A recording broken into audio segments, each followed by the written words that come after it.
Esto es una molécula, y así vista seguramente no te diga gran cosa. Sin embargo, de esta otra manera quizás comience a sonarte. Se llama dopamina. Lo más posible es que tú realmente, como la conozcas, sea de este otro modo.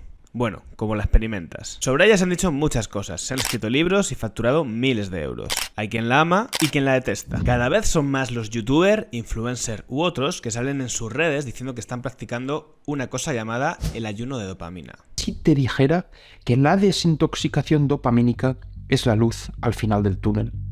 Ese claro oscuro que se observa desde la boca del pozo en el que actualmente te encuentras. Pero a ver, ¿qué es esto del ayuno de dopamina? De un tiempo a esta parte ha aparecido una corriente de pensamiento que propone que vivimos inundados de estímulos y que estos estímulos están elevando nuestros niveles de dopamina hasta niveles supremos. La comida, los videojuegos, los móviles y sobre todo las redes sociales. Incluso los medios más famosos como la BBC hablan del ayuno de dopamina. Entonces, ¿esto es cierto? ¿Vivimos intoxicados de dopamina y somos adictos que necesitamos dejarlo? ¿O por el contrario es un cliché que están adoptando un cierto grupo de personas para tener un discurso atractivo y sentirse superiores moralmente al resto? Bien, antes de contestar a estas preguntas para nada sencillas y para las que yo no tengo una respuesta 100% definitiva, inciso, como norma general no te creas ningún mensaje categórico que venga de cualquier influencer. Vale, como te decía, antes de contestar a las preguntas, veamos qué es el ayuno de dopamina. Una desintoxicación de dopamina básicamente consiste en eliminar de tu vida todo aquello que te resulta placentero y que te puede estimular. Durante un plazo de 24 horas. La promesa es que pasado este tiempo vas a resurgir, vas a renacer como una nueva persona. Depende del influencer que consultes, te dirá que son 24 horas u otro espacio de tiempo. Ok, si ya habías oído hablar alguna vez sobre la dopamina, seguramente tenías relacionado este químico con el placer. Por ejemplo, se ha asociado al consumo de drogas de diseño u otras adicciones comportamentales como la ludopatía o adicción al juego. La dopamina se libera en nuestro cerebro, más en concreto en una zona específica llamada el núcleo accumbens,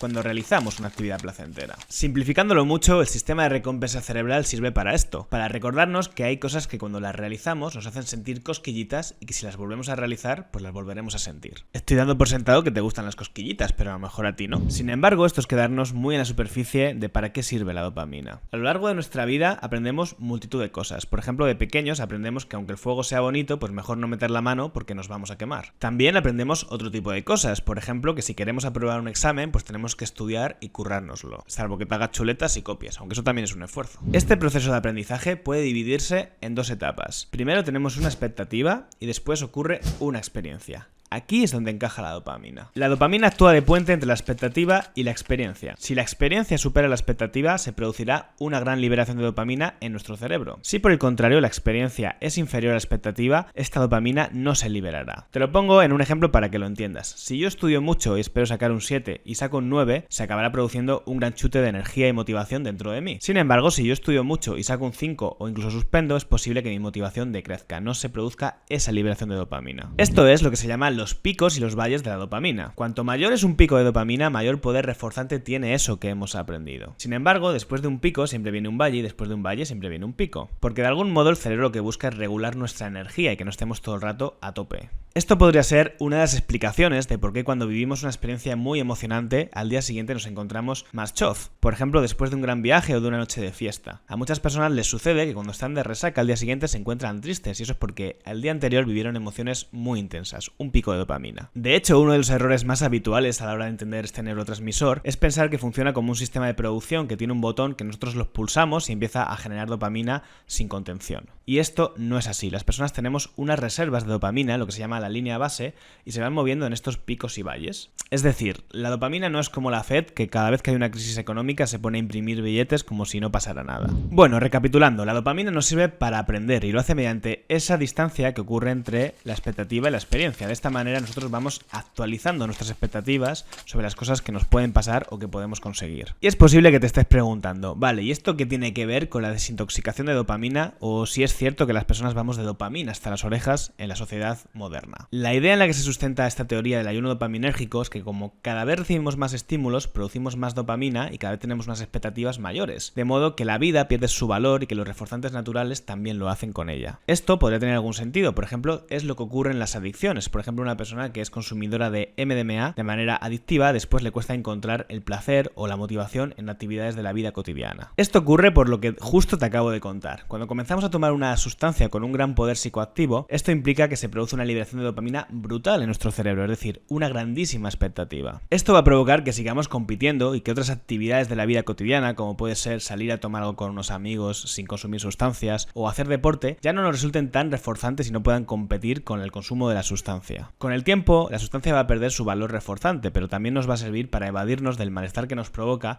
no sentirnos conectados con la vida. Si te interesa este tema de las adicciones, házmelo saber en los comentarios y profundizo sobre ello, ya que si no, me voy a ir del tema en este vídeo. Lo que se persigue con esta idea del ayuno dopaminérgico y su analogía con las adicciones es que nuestro sistema de recompensa cerebral se reequilibre y volvamos a encontrar el placer en actividades que tienen un valor reforzante natural. Lo vas a entender de manera sencilla si te pongo una analogía con la comida. Si tú te acostumbras a comer comida con mucho azúcar, a echar stevia, por ejemplo, endulzantes a las comidas, después, cuando te comas una fruta, seguramente tus umbrales del dulzor están tan altos que no te va a hacer experimentar el mismo placer. Pues esto sería algo así. Lo que ocurre es que de ninguna manera se pueden comparar los estímulos de la vida cotidiana con el efecto que tiene una sustancia psicoactiva. Por ejemplo, yo considero que una persona podría desarrollar una adicción a las redes sociales si se produce este efecto de contraste entre la expectativa y la experiencia. Por ejemplo, pongamos el caso de una persona que empieza a tener mucho éxito en las redes sociales y a recibir mucha fama. Esto puede tener una parte adictiva y que se enganche a esa sensación de éxito, de euforia, de atención. Ahora, de ahí a que tú cuando abras el móvil y veas publicaciones de otras personas o recibas algún me gusta o leas un artículo de prensa, es muy distinto. Lo que ocurre con esto del ayuno de dopamina de las 24 horas es que se ha cogido una teoría más o menos validada científicamente en el campo de la psicología y las adicciones y se ha llevado a un terreno que no tiene absolutamente nada que ver. Es como una posverdad. Parece lógico, pero en realidad no es así ni está demostrado científicamente. En resumen, que no te va a servir de nada hacer esos ayunos de 24 horas, para nada. Salvo para desconectar un rato, que eso tampoco está mal. Lo que quiero decir es que esta idea del detox de dopamina al final es absurda y lo que tiene es un fin más utilitario y comercial que otra cosa. De hecho, podríamos establecer un sentido más profundo de lo que nos provoca a las personas y a la sociedad el estar constantemente estimulados, conectados al teléfono, y que va mucho más allá de la dopamina. Por ejemplo,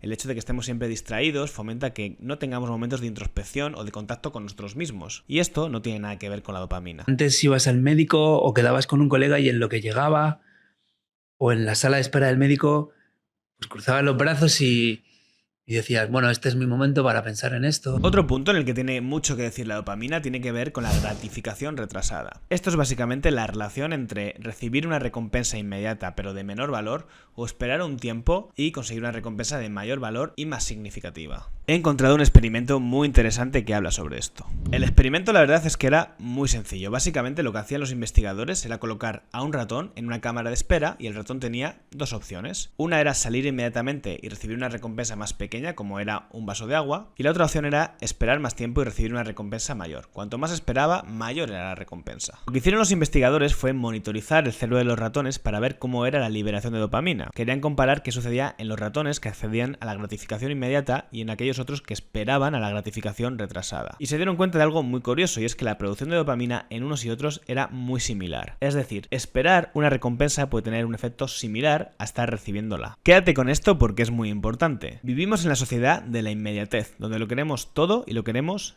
ya. Sin embargo, lo que nos dice este experimento es que cuando estamos en el proceso de conseguir algo y lo visualizamos, ya estamos segregando dopamina, y que cuando lo conseguimos, transcurrido un tiempo en el que hemos puesto empeño, la gratificación es mucho mayor. Esta es la diferencia a nivel psicológico entre el placer y la satisfacción. Cuando nosotros consumimos una sustancia, por ejemplo la cocaína, podemos sentir un gran pico de dopamina, es decir, un gran placer. Sin embargo, no vamos a experimentar satisfacción personal, porque no hemos puesto nada de nosotros en ello. Quizás lo que está sucediendo, y esto es una teoría completamente mía, así que cógela con pinzas, no es que nos estemos llenando de dopamina, sino que nos estamos acostumbrando al refuerzo inmediato. La disponibilidad de las cosas, las facilidades y la hiperestimulación está haciendo que estemos desprestigiando el esfuerzo y el largo plazo para conseguir cosas más gratificantes. Esto se puede apreciar claramente en las relaciones afectivas. Hace unos años las personas no teníamos en el móvil una aplicación llamada Tinder y ahora sí. Eso implica, por ejemplo, que podamos relacionarnos con muchas personas y conseguir lo que queremos de manera rápida, lo cual hace que muchas veces no le demos espacio a las relaciones, a conocernos y a profundizar profundizar. Como te digo, es esa cultura de la inmediatez y de buscar el placer por encima de la satisfacción o de la construcción. De esta manera tenemos acceso a grandes fuentes de placer, es decir, a picos de dopamina que van seguidos de valles de dopamina,